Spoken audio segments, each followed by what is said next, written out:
Hello दोस्तों, आप सभी का स्वागत है आपके अपने चैनल स्ट्रगल पॉइंट में।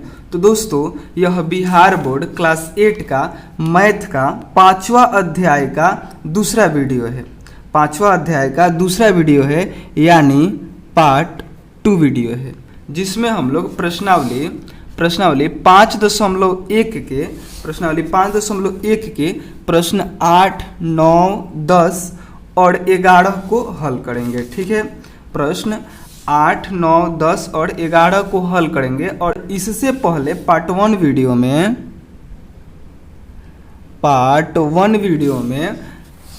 प्रश्न 1 से 7 तक के प्रश्नों को हल कर चुके हैं। ठीक है, तो अगर आप लोग वह वीडियो नहीं देखे हैं तो प्लेलिस्ट का लिंक इस वीडियो के डिस्क्रिप्शन बॉक्स में है, वहाँ से जाकर उन सभी वीडियो को देख सकते हैं। ठीक है, और देखिए पार्ट 1 वीडियो को हमने किसी कारणवश 2 भागों में अपलोड किया है। पार्ट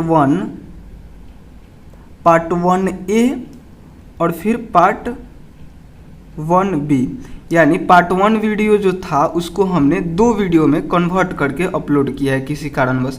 सबसे पहला और सबसे बड़ा कारण था कि वह वीडियो 1 घंटा के आसपास का था, और आप लोग लॉन्ग वीडियो देखकर उस वीडियो पे क्लिक नहीं करते थे। कोई वीडियो हो जो 1 घंटा का होता था, ठीक है, उस पर आप लोग लॉन्ग वीडियो समझकर उस पर क्लिक नहीं करते थे कि ज़्यादा लंबा वीडियो है, और अगर क्लिक भी कर देते थे तो पूरा नहीं देखते थे। इसलिए हमने क्या किया कि उसको 2 भाग में कन्वर्ट करके उसको अपलोड किया। जो पहला वीडियो है 37 मिनट 32 सेकेंड का है, और दूसरा वीडियो है जो 21 मिनट 31 सेकेंड का है। ठीक है, अब से जो वीडियो आएगा वह 30 मिनट के आसपास का ही आएगा। ठीक है, हो सकता है 35 मिनट का हो या फिर 25 मिनट का हो, यानी 1 घंटा से कम ही का वीडियो रिकॉर्ड होगा। ठीक है, इससे हमको भी फ़ायदा होगा, क्योंकि हमें जब 1 घंटा का वीडियो अपलोड करना रहता है तो हमें डाटा का बहुत ज़्यादा आवश्यकता पड़ता है। ठीक है, और छोटा वीडियो रहता है तो जल्दी अपलोड हो जाता है और कम ही डाटा लगता है। ठीक है, और आप लोग लॉन्ग वीडियो देखते भी नहीं हैं। ठीक है, इस कारणवश हमने उसको 2 भाग में किया, यानी यह जो वीडियो है वह इस अध्याय का तीसरा वीडियो है, क्योंकि पहला वीडियो ये है, दूसरा वीडियो है, और पार्ट 2 जो है वह तीसरा वीडियो है, ऐसे भी आप बोल सकते हैं। ठीक है, तो चलिए आज हम लोग क्या पढ़ने वाले हैं इसको हम लोग समझते हैं। ठीक है, तो देखिए आज का जो पहला प्रश्न है, यानी आज हम लोग पहले 8वें प्रश्न को हल करेंगे। तो यह आज का हम लोग का पहला प्रश्न हुआ, तो इसको पढ़ेंगे तो हम लोग को जरूरत पड़ेगा कि ये पाइथागोरस त्रिक क्या होता है। ठीक है, तो इसलिए हम लोग सबसे पहले समझेंगे और पढ़ेंगे कि यह पाइथागोरस त्रिक होता क्या है। ठीक है, उसके बाद जो हम लोग का टॉपिक आएगा वो आएगा विषम संख्याओं के क्रमिक घटाव द्वारा पूर्ण वर्ग संख्या की जांच करने का। ठीक है, यानी हम लोग विषम संख्याओं के क्रमिक घटाव द्वारा पूर्ण वर्ग संख्या की जांच कैसे करेंगे। ठीक है, तो सबसे पहले हम लोग समझते हैं पाइथागोरस त्रिक के बारे में, क्योंकि इस पे हम लोग का यह प्रश्न आधारित है, और इसको अब हम लोग नहीं समझेंगे तो इस प्रश्न को हल नहीं कर पाएंगे। ठीक है, तो यहाँ पे देखिए ये पाइथागोरस त्रिक क्या होता है। तो ऐसी 3 संख्याओं का समूह जिसमें 2 संख्याओं के वर्ग का योग, ध्यान से समझिएगा, जिसमें 2 संख्याओं के वर्ग का योग तीसरी संख्या के वर्ग के बराबर हो, तो वह संख्याओं का समूह पाइथागोरस त्रिक कहलाता है। नहीं समझे? जैसे यहाँ पे देखिए, एक सेकेंड, जैसे यहाँ पे उदाहरण देखिए 3, 4 और 5, यह 3 संख्याओं का समूह है। ठीक है, और इसमें अब हम लोग जांच करेंगे क्या यह जो 2 संख्या है, इसमें कर रहे हैं ना कि जिसमें 2 संख्याओं का वर्ग, यानी इन 2 संख्याओं का वर्ग हम लोग निकालेंगे। वर्ग मतलब आप लोग समझते होंगे कि इसी संख्या में इसी से गुना कर देंगे तो जो आएगा उसको हम लोग वर्ग कहते हैं। यानी 3 का वर्ग क्या हो गया, 9 हो गया। ठीक है, तो हम लोग इसका वर्ग निकालेंगे। जैसे 3 का वर्ग प्लस हम लोग करेंगे, क्या कर रहे हैं कि जिसमें 2 संख्याओं का वर्ग का योग, तो 2 संख्या मतलब यह वाला और यह वाला, दोनों का वर्ग हम लोग निकाल दिए, और योग मतलब क्या, जोड़ना, तो हम लोग जोड़ भी दिए। तो जोड़ देंगे योग योग तीसरी संख्या के वर्ग के बराबर होगी, यानी तीसरी संख्या यह है, पहली संख्या यह, दूसरी संख्या यह, तीसरी संख्या यह, तो इसके बराबर होना चाहिए, यानी इसके क्या, किसके बराबर होना चाहिए, वर्ग के बराबर होना चाहिए। तो इसका भी वर्ग कर दिए, ठीक है। और जब इसका वर्ग करेंगे तो 9 हो जाएगा, और इसका वर्ग करेंगे तो 16 हो जाएगा, ठीक है। और जब इसका वर्ग करेंगे तो 25 हो जाएगा, और इन दोनों को जब हम लोग जोड़ेंगे, इन दोनों को जब हम लोग जोड़ेंगे तो 25 आएगा, और इधर भी 25 है, यानी दोनों साइड क्या हो जा रहा है, बराबर हो जा रहा है। तो हम लोग कह सकते हैं कि यह जो संख्याओं का समूह है, यह जो 3 संख्याओं का समूह है, यह एक पाइथागोरस त्रिक है, ठीक है। पाइथागोरस के बारे में आप लोगों को 9th क्लास में और डिटेल से पढ़ना है, यहाँ पे केवल आप लोग यही समझिए, ठीक है, नहीं तो ज़्यादा समझाएंगे फिर आप कंफ्यूज कीजिएगा, ठीक है। उसके बाद देखिए ऐसा आप लोग और संख्याओं में देख सकते हैं, जैसे 6, 8, 10, इसको भी आप लोग निकाल सकते हैं इस तरह करके, जैसे 6 का स्क्वायर प्लस 8 का स्क्वायर बराबर 10 का स्क्वायर करके देखिए, तो क्या इधर जितना आ रहा है उधर ही, जितना इधर आ रहा है क्या इधर भी उतना ही आ रहा है। जैसे करके हम देख रहे हैं, जैसे 6 का वर्ग क्या होता है तो 36, 8 का वर्ग क्या होता है 64, और 10 का वर्ग क्या होता है 100, और 36 में 64 को जोड़ते हैं तो 100, और इधर भी 100 आ रहा है, यानी दोनों साइड क्या हो गया, 100 आ गया, यानी दोनों साइड बराबर है।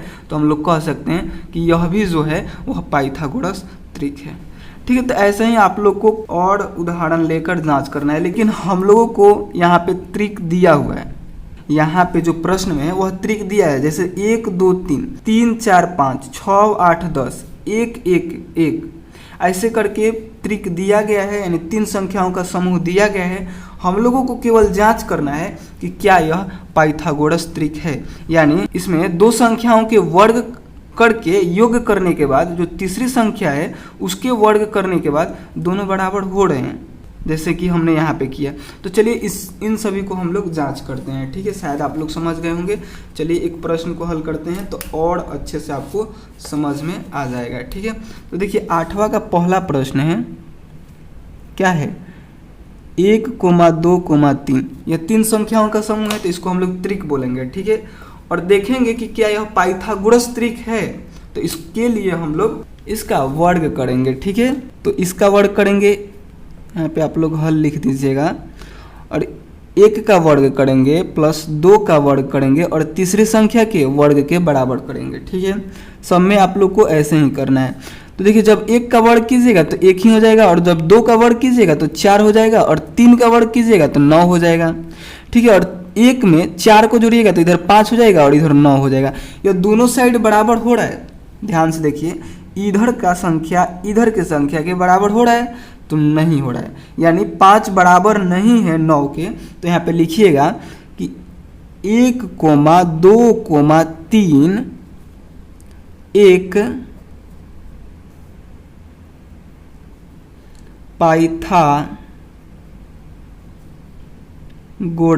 पाइथागोरस त्रिक नहीं है, ठीक है। उसके बाद देखिए दूसरा प्रश्न है, पहला आप समझ गए, दूसरा क्या है 3, 4, 5, यही है। इसका भी हम लोग वैसे ही करेंगे, वर्ग निकालेंगे। सबसे पहले आप लोग हल लिखिएगा, और 3 का वर्ग प्लस 4 का वर्ग बराबर 5 के वर्ग के, ठीक है। और हम लोग वर्ग निकालेंगे तो 3 का वर्ग हो जाएगा 9। वर्ग कैसे निकालेंगे तो 3 में 3 से गुना कीजिएगा। 4 का वर्ग निकालना है तो 4 में 4 से गुना करेंगे। 5 का वर्ग निकालना रहता तो 5 में 5 से गुना करते हैं, ठीक है। ये आप लोग शायद समझ रहे होंगे, इसको हमने पिछले ही वीडियो में बता चुके हैं, ठीक है। तो 3 का वर्ग हो जाएगा 9 प्लस 4 का वर्ग हो जाएगा 16 बराबर 5 का वर्ग क्या हो जाएगा 25 हो जाएगा। और इन दोनों को जब हम लोग जोड़ेंगे तो इधर हो जाएगा 25 और इधर भी हो जाएगा 25, यानी इधर वाला संख्या इधर के बराबर है। तो यहाँ पे हम लोग लिखेंगे कि 3, 4, 5 एक पाइथागोरस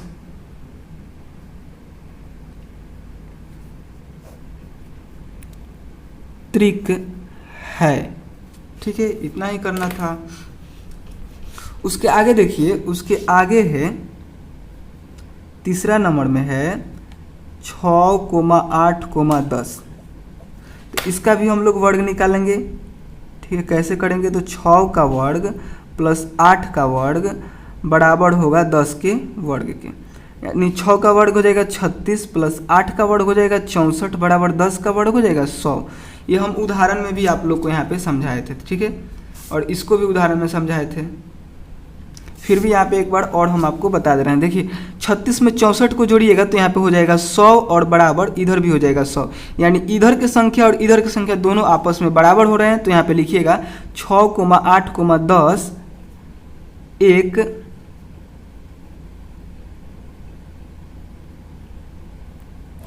पाइथागोरस त्रिक है। बस यही करना था। उसके आगे देखिए तीसरा है इसका, सॉरी चौथा है। चौथा में क्या है, चौथा में है 1,1,1 बताना है कि यह पाइथागोरस त्रिक है। यह 3 संख्याओं का समूह है तो त्रिक तो है, लेकिन पाइथागोरस त्रिक है। तो चलिए हल करके देखते हैं। 1 का स्क्वायर प्लस 1 का स्क्वायर बराबर 1 के स्क्वायर के, तो 1 का स्क्वायर कीजिएगा तो 1, और फिर 1 का स्क्वायर कीजिएगा तो 1, और 1 का स्क्वायर कीजिएगा तो 1 ही हो जाएगा। इन दोनों को जोड़िएगा तो 2 हो जाएगा, इधर 1 हो जाएगा। क्या ये दोनों बराबर हो रहा है? इधर वाला इधर के बराबर हो रहा है? नहीं हो रहा है। तो यहाँ पे लिखिएगा 1,1,1 1,1,1 पाइथागोरस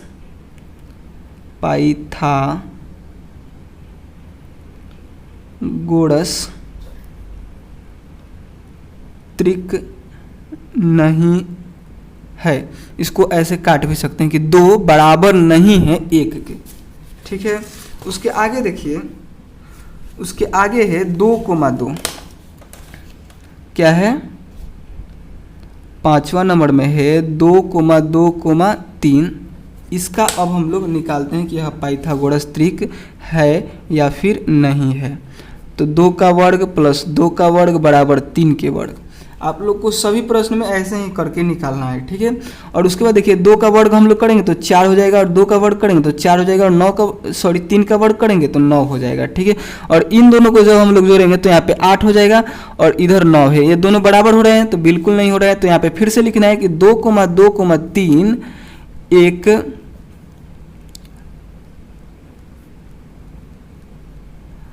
पाइथागोरस त्रिक नहीं है, ठीक है। उसके बाद देखिए छठा में 15,36,39। इसका अब हम लोग को जांच करना है, ठीक है। तो यहाँ पे देखिए यह एक त्रिक है, यानी 3 संख्याओं का समूह है। अब हम लोग जांच कर रहे हैं कि यह पाइथागोरस त्रिक है या फिर नहीं है। तो यहाँ पे देखिए इसका हम लोग स्क्वायर करेंगे, यानी 15 का स्क्वायर, फिर 36 का स्क्वायर, फिर 39 का स्क्वायर। तो 15 का स्क्वायर होता है, 15 का स्क्वायर होता है क्या होता है कि 225, प्लस 36 का स्क्वायर होता है 1296 बराबर 39 का स्क्वायर होता है 1521। और इन दोनों को जब आप लोग जोड़िएगा, तो यहाँ पे हो जाएगा 5 में 6 को जोड़िएगा तो 11 के एक हाथ में 1। फिर यहाँ पे देखिए 9 में 2 को जोड़िएगा तो यहाँ पे हो जाएगा 10, और 11 एक हाथ से 12 के 2 हाथ में 1। फिर यहाँ पे जब 2 में 2 को जोड़िएगा तो 4 एक हाथ से हो जाएगा 5, और 1 बच जाएगा, यानी 1521 बराबर हो जा रहा है 1521 के बराबर, यानी इधर वाला इधर के बराबर हो जा रहा है। तो यह एक त्रिक तो है ही, और साथ ही साथ यह एक पाइथागोरस त्रिक भी है। तो यहाँ पे लिखेंगे कि 15,36,39 एक पाइथागोरस त्रिक है। बस इस प्रकार से आप लोगों ने 8वें प्रश्न को हल कर लिया, और इसी तरह से ही आप लोगों को हल भी करना है, ठीक है। और इसमें क्या पूछ रहा था, कौन कौन सा पाइथागोरस त्रिक है? तो यहाँ पे देखिए यह पाइथागोरस त्रिक है, दूसरा नंबर पाइथागोरस त्रिक है, तीसरा नंबर भी पाइथागोरस त्रिक है। उसके बाद देखिए यह नहीं है क्योंकि दोनों बराबर नहीं हो रहे, इसमें भी बराबर नहीं हो रहा है, इसमें भी बराबर नहीं हो रहा है, तो ये नहीं है। और यहाँ पे जो छठा नंबर है यह भी एक पाइथागोरस त्रिक है, यानी 3 ठो पाइथागोरस त्रिक है और 3 ठो नहीं है, ठीक है। शायद आप लोग समझ रहे होंगे। उसके आगे देखिए अब हम लोग 9वें नंबर प्रश्न को हल करते हैं। तो देखिए 9वां नंबर प्रश्न में क्या कह रहा है, तो 9वां नंबर प्रश्न कह रहा है कि निम्नलिखित प्रतिरूप का प्रेक्षण करके छूटी हुई संख्याओं को ज्ञात करें। यानी यहाँ पे जो प्रतिरूप यहाँ पे कुछ यहाँ पे जो लिखा है इसको समझना है, ठीक है। और समझने के बाद जो यहाँ पे खाली स्थान है यानी जो अंक छूटे हुए हैं उसको हम लोगों को क्या करना है, भरना है यानी पूरा करना है, ठीक है। तो यहाँ पे देखिए, यहाँ पे समझिए, देखिए यहाँ पे 1, उसके बाद 2 है, उसके बाद 3 है, उसके बाद 4 है, उसके बाद 5 है, उसके बाद 6 है। यानी यहाँ पे गिनती लिखा गया जैसे 1 2 3 4 5 6, और इधर भी गिनती लिखा गया है लेकिन यहाँ कहाँ से शुरू किया गया है, 2 से शुरू किया गया है। जैसे यहाँ पे है 2 3 4 और यहाँ पे छोड़ दिया है, उसके बाद 5, उसके बाद 6, उसके बाद 7, तो यहाँ पे क्या छूटा है 5, तो आप लोग 5 लिख दीजिए यहाँ पे, ठीक है। उसके बाद देखिए यहाँ पे क्या है कि इन दोनों का गुना करके लिखा गया है। जैसे 2 में 1 से गुना किया गया है तो 2 एकम 2 ही हो गया, फिर 2 में 3 से गुना किया गया, 3 दूनी 6 हो गया, फिर यहाँ पे 4 में 3 से गुना किया गया तो 4 3 12 हो गया। तो यहाँ पे हम लोग जो खाली स्थान है इसमें क्या भरें, तो यहाँ पे हम लोग इन दोनों को गुना कर देते हैं, यानी 5 चौके 20 कर देते हैं, यानी इसमें आप लोग 20 भर दीजिएगा। उसके बाद फिर खाली स्थान है तो इसमें हम लोग क्या भरेंगे, तो इन दोनों को गुना करके भर देंगे, यानी 6 5 30 कर देंगे, ठीक है। और उसके बाद जो इधर खाली स्थान है इसमें हम लोग क्या भरेंगे, तो इन दोनों को गुना कर देंगे, यानी 7 छक्के 42 भर देंगे इसमें, ठीक है। और इधर जो बचा है इसको ध्यान से समझिए, तो यहाँ पे क्या है कि 1 बढ़ा कर लिखा गया, जैसे यहाँ पे 2 है तो 2 के बाद 3 लिख दिया गया है, यहाँ पे 6 है तो 6 के बाद इधर 7 लिख दिया गया है, यहाँ पे 12 है तो 12 के बाद इधर 13 लिख दिया गया है, यहाँ पे 20 है तो 20 के बाद इधर 21 लिख दिया गया है, यहाँ पे 30 है तो 30 के बाद इधर 31 लिख दिया गया है, तो यहाँ पे 42 है, यहाँ पे 42 है तो इधर क्या लिखा जाएगा, 43 लिखा जाएगा, ठीक है। इधर हम आपको क्या बोलते हैं, एक बार पेन से लिख के बता दें। देखिए जो इधर पहला में भरना है उधर आप लोगों को क्या भरना है, 5 भरना है, ठीक है। और 5 के ठीक सामने वाला में क्या भरना है, आपको 20 भरना है, ठीक है। उसके बाद 20 के नीचे वाला में आप लोगों को 30 भरना है, ठीक है, ये दिख रहा है ना। और 30 के नीचे वाला में 42 भरना है, ठीक है, यानी 42 भरना है। और 42 के ठीक बगल वाले में 43 भरना है, ठीक है। कलम से आप लोग को दिख रहा होगा, शायद पेंसिल से अगर नहीं दिखा हो तो, ठीक है।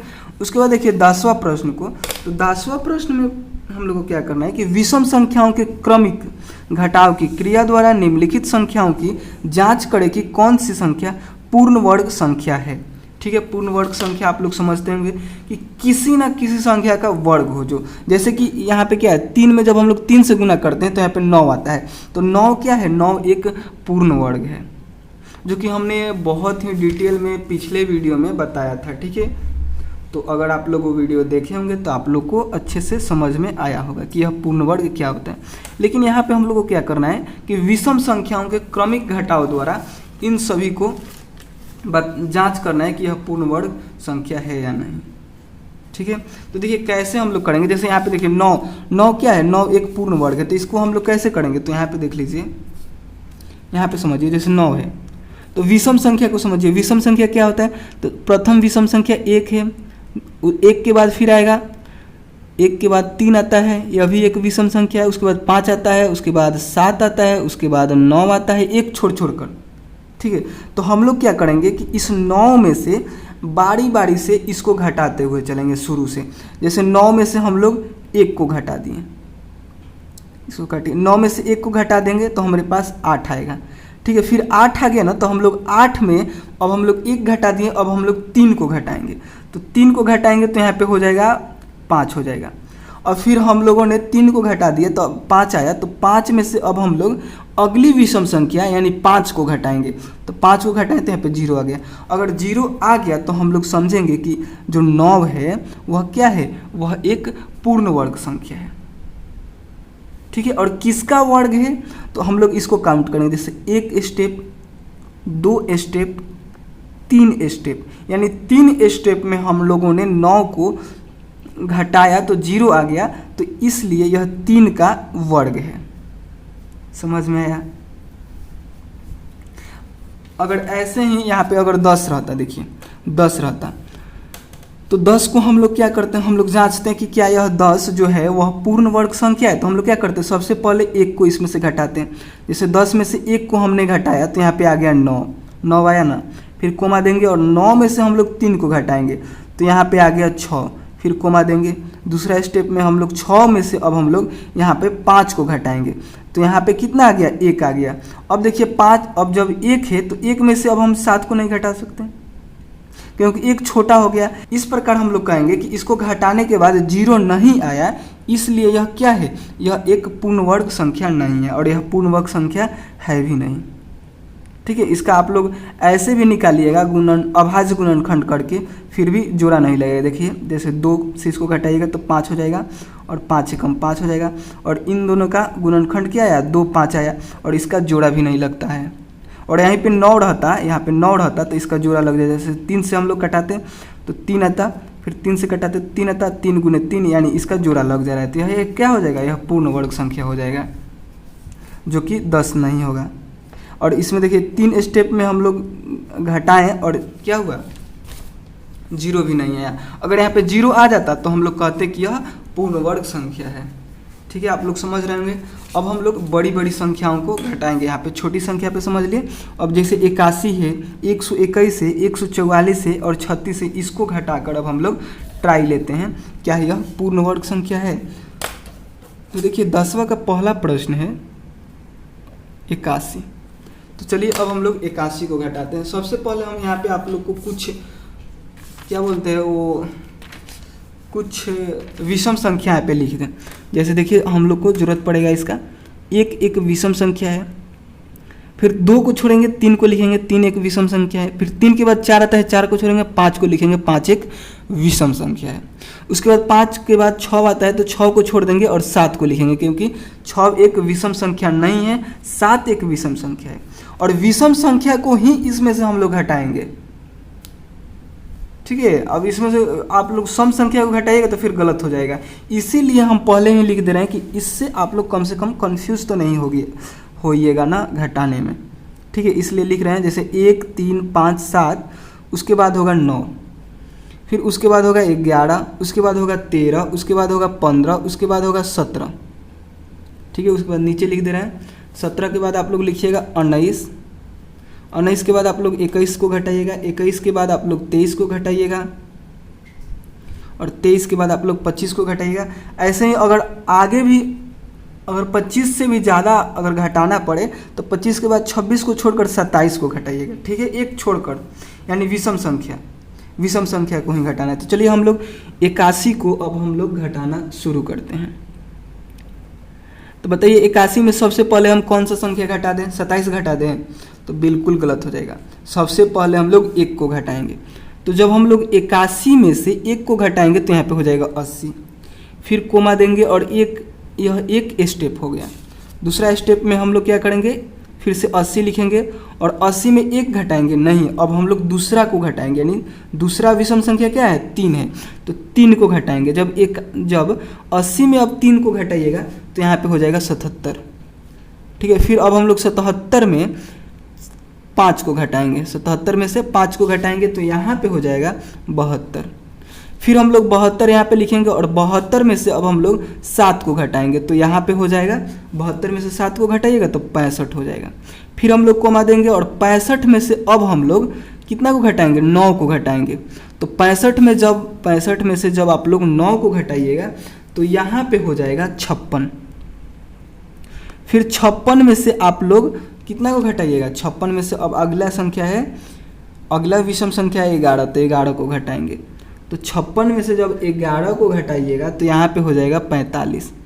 फिर 45 में से आप लोगों को किसको घटाना है, 13 को घटाना है, तो 13 को घटाएंगे। यह कब तक घटाएंगे, तो जब तक 0 ना आ जाए, जब तक 0 नहीं आ जाए, जब तक इधर बढ़ते घटाते 0 मंगाना हम लोग चाहेंगे। ठीक है, तो देखिए 45 में से जब हम लोग 13 को घटाएंगे तो यहाँ पे हो जाएगा 32।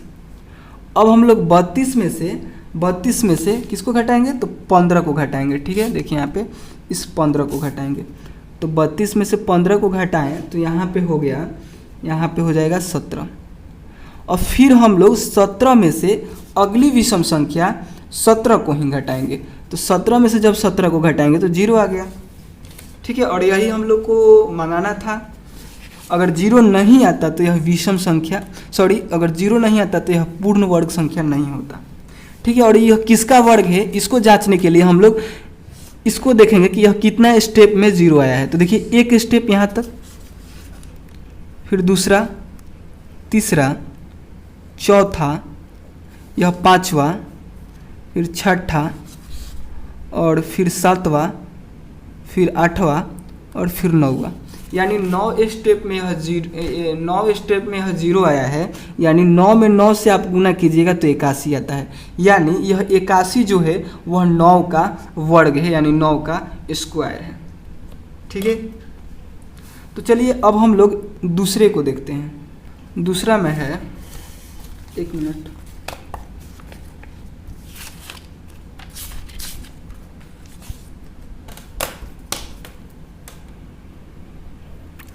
दूसरा में है 121। तो चलिए अब हम लोग 121 को जांच करते हैं कि क्या यह एक पूर्ण वर्ग संख्या है या नहीं।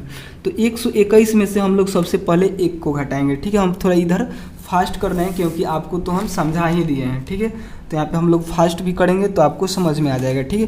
तो 121 में से सबसे पहले हम लोग 1 को घटाएंगे तो 120 हो जाएगा।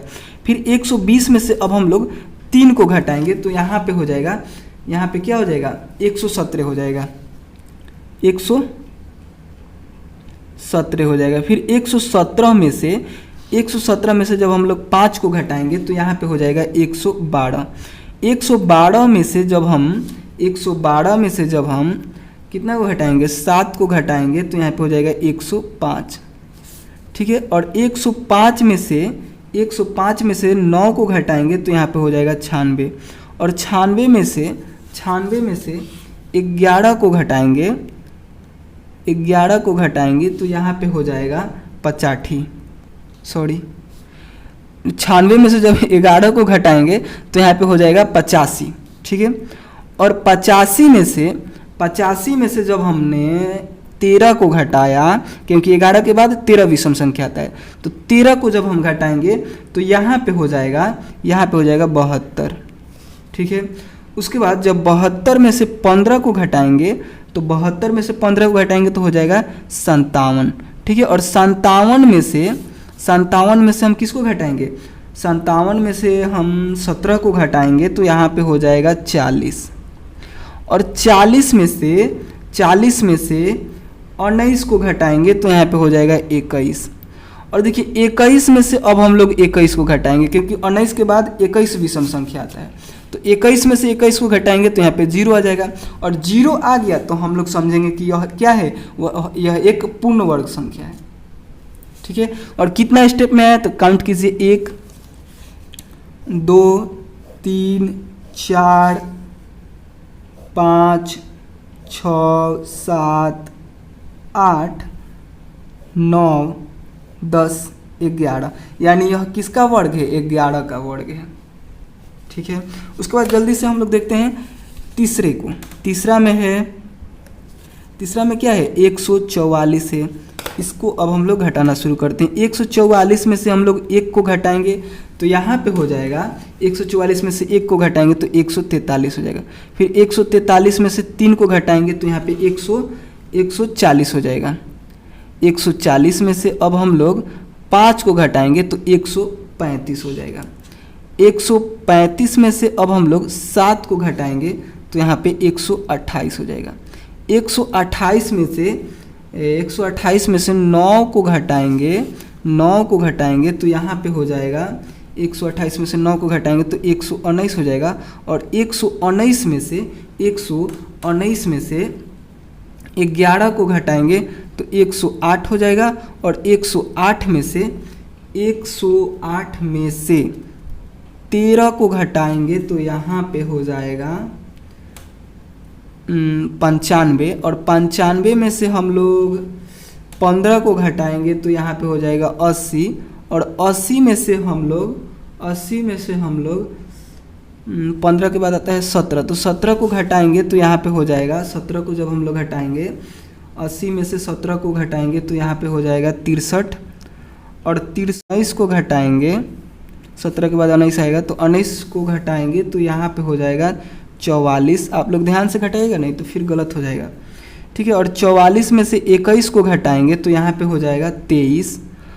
और उसके बाद फिर देखिए 21 के बाद अब 23 विषम संख्या आता है, तो 23 में से 23 को घटाएंगे, 23 में से 23 को घटाएंगे तब जाकर यहाँ पे 0 आएगा। और 0 आ गया तो हम लोग समझेंगे यह भी एक पूर्ण वर्ग संख्या। और किसका वर्ग है तो इसको हम लोग काउंट कर लेंगे, यानी 1 स्टेप, 2 स्टेप, 3 स्टेप, 4 स्टेप, फिर 5वां, 6वां, 7वां, 8वां, 9वां, 10वां, 11वां, 12वां, यानी 12 बेर में हम इसको 0 मंगाए हैं, यानी 12 बेर घटाकर हमने 0 मंगाए हैं, तो यह हो जाएगा 12 का स्क्वायर यानी 12 का वर्ग, ठीक है। उसी प्रकार अगला जो प्रश्न है वह है 36।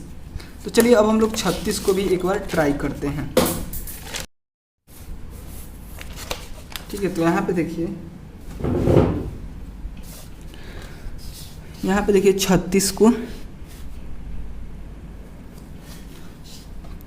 चौथा है 36, तो 36 में से हम लोग विषम संख्याओं को घटाएंगे, 36 में से 1 घटाएंगे तो हो जाएगा 35, फिर 35 में से 3 को घटाएंगे तो हो जाएगा 32, फिर 32 में से 5 को घटाएंगे तो यहाँ पे हो जाएगा, 32 में से 5 को घटाएंगे तो हो जाएगा 27, और 27 में से 7 को घटाएंगे तो हो जाएगा 20, और 20 में से 9 को घटाएंगे तो हो जाएगा 11, और 11 में से 11 को घटाएंगे तो 0 हो जाएगा, ठीक है। यानी 0 आ गया तो हम लोग समझेंगे कि 36 भी एक क्या है, पूर्ण वर्ग संख्या है। और इस प्रश्न में हम लोगों ने देखा कि सभी में क्या आ जा रहा है, 0 आ जा रहा है। घटाया सभी संख्याओं में से जब हमने विषम संख्या को घटाया तो क्या हो जा रहा है, 0 आ जा रहा है। तो यहाँ पे इसके हल में ये भी लिख सकते हैं कि सभी संख्याएं क्या है, पूर्ण वर्ग संख्या है, ठीक है। या फिर ऐसे भी आप लोग करके छोड़ सकते हैं। और यही अगर 10 था, देखिए यहाँ पे 10 में से हमने क्या किया, 10 में से 1 को घटाया तो 9 आया, फिर 9 में से 3 को घटाया तो 6 आया, और 6 में से 5 को घटाया तो 1 आया, 0 नहीं आया। तो इसलिए क्या हो गया, 10 एक पूर्ण वर्ग संख्या नहीं हुआ, ठीक है। तो इस प्रश्न में यही था। उसके आगे देखिए अब हम लोग 11वां प्रश्न को हल करते हैं और उसके बाद हम लोग इस वीडियो को यहीं पे समाप्त कर देंगे, ठीक है। तो 11वां प्रश्न है कि निम्नलिखित संख्याओं में से किन किन संख्याओं का वर्ग विषम संख्या होगा। तो पिछले वीडियो में आप लोग को याद होगा हम बताए थे कि जिस संख्या का वर्ग कह रहा है कि निम्नलिखित संख्याओं में किन किन संख्या का वर्ग विषम हो गया, तो जो संख्या विषम होगा उसका वर्ग भी विषम होगा। जैसे यहाँ पे देखिए यह 5 क्या है, विषम है, तो इसका जब आप लोग वर्ग कीजिएगा यानी स्क्वायर कीजिएगा, यानी 5 में 5 से गुना कीजिएगा तो 25 आएगा, जो कि विषम संख्या ही है। और यहीं पे देखिए 4 है, तो 4 का जब आप लोग वर्ग कीजिएगा यानी 4 में 4 से गुना कीजिएगा तो 16 आएगा, जो कि एक सम संख्या है। यानी सम संख्या का वर्ग सम संख्या होता है और विषम संख्या का वर्ग विषम संख्या होता है। तो यहाँ पे करें कि विषम संख्या किसका किसका होगा, तो देखिए यह विषम संख्या है तो इसका वर्ग भी विषम होगा। यह सम है,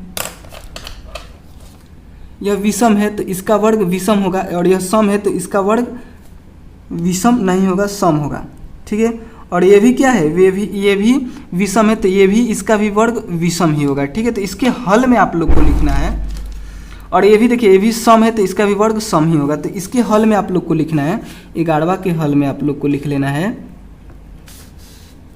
कि पहला यानी 531, देखिए यहाँ पे बता रहे थे कि पहला 11वां के हल में होगा पहला वाला यानी 531, और क्या हो जाएगा, और होगा 531 और 3249 यानी 3249 हो जाएगा, ठीक है। 3200 तीसरा नंबर में जो है, तीसरा नंबर में क्या है 3249, यही दो है जिसका वर्ग भी विषम संख्या होगा, क्योंकि यह विषम है दोनों, ठीक है। जिसका इसको हमने पिछले वीडियो में बताया था, पिछले कौन, तो पार्ट 1 वीडियो में, ठीक है। पार्ट 1 का जो दूसरा वीडियो है उसमें हमने शायद इसको बताया था, ठीक है। कि सम संख्या का वर्ग सम ही संख्या होता है और विषम संख्या का वर्ग विषम संख्या ही होता है। तो यह विषम है और यह विषम है, इसलिए इस प्रश्न का हल यही दोनों होगा, ठीक है। और यह दोनों सम है तो इसका वर्ग कीजिएगा तो सम संख्या आएगा, लेकिन यहाँ पे पूछ रहा है कि विषम संख्या किसका वर्ग होगा, ठीक है। तो शायद आप लोग समझ गए होंगे। और अब से सभी वीडियो का जो लेंथ होगा वह 1 घंटा से कम ही का होगा, ठीक है। यानी 1 घंटा से कम ही का वीडियो होंगे सभी, क्योंकि लॉन्ग वीडियो आप लोग नहीं देख रहे हैं, ठीक है। तो अगर आप लोग को इनमें से कोई भी प्रश्न नहीं समझ में आया होगा तो आप लोग कमेंट करके पूछ सकते हैं, और वीडियो पसंद आया हो तो प्लीज़ लाइक कर दीजिएगा, ठीक है। और चैनल पे नए होंगे तो प्लीज़ सब्सक्राइब भी कर लीजिएगा, ठीक है। तो चलिए मिलते हैं अगले वीडियो में, तब तक के लिए बाय दोस्तों, ठीक है। और वीडियो खोजने में अगर दिक्कत हो रहा होगा तो आप लोग इस नंबर पे मैसेज करके उन सभी वीडियो का लिंक ले सकते हैं जिसको आप लोग खोजने में आप लोग को दिक्कत हो रहा होगा, ठीक है। जैसे 7255057205, ठीक है। इस नंबर पे आप लोग मैसेज करके कोई भी वीडियो को खोजने में अगर दिक्कत हो रहा है तो आप लोग उन सभी वीडियो का लिंक लेकर देख सकते हैं, ठीक है। तो चलिए मिलते हैं अगले वीडियो में, तब तक के लिए बाय दोस्तों।